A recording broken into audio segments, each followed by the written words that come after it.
Hello, this is to help people who are having to replace power window regulators in a Ford van on their own.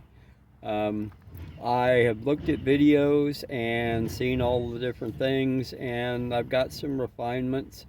After you get the panel off, you have a vapor barrier, and everybody says rip the vapor barrier off, put a shower curtain up, and that type of thing. That does not work. The shower curtain is not a vapor barrier. If you look at the vapor barrier, it has a large amount of adhesive in areas where it needs to cling to the door. What I decided to do after destroying the vapor barrier on my driver's side, replacing a regulator, because I had right and left to replace, I decided to find where the bolts were or the rivets that needed to be drilled out or loosened, and to cut a hole around them. At the top here, I have cut a hole around these two bolts, which are actually the bolts to the regulator assembly that connect to the window. There's a small tray there. I have cut underneath the bolts.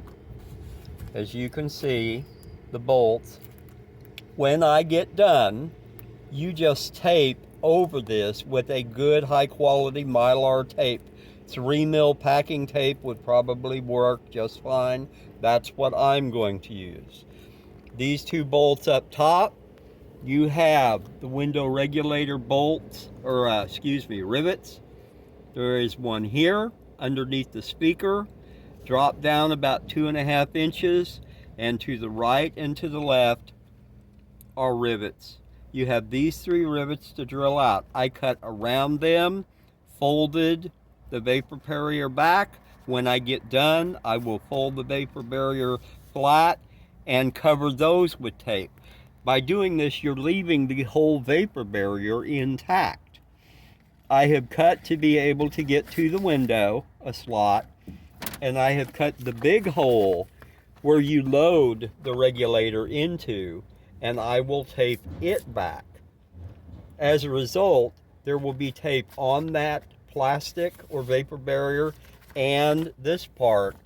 You still have the glue or the adhesive that holds the vapor barrier, and you will be sealed again.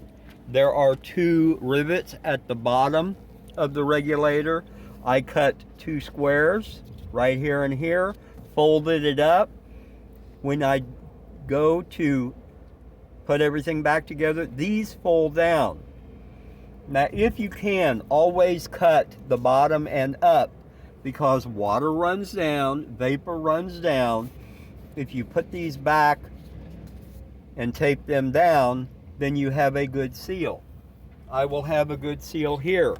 The sides I had a hard time to find, so they're cut to the side, but normally I would cut up so that I could fold the piece up and then go down.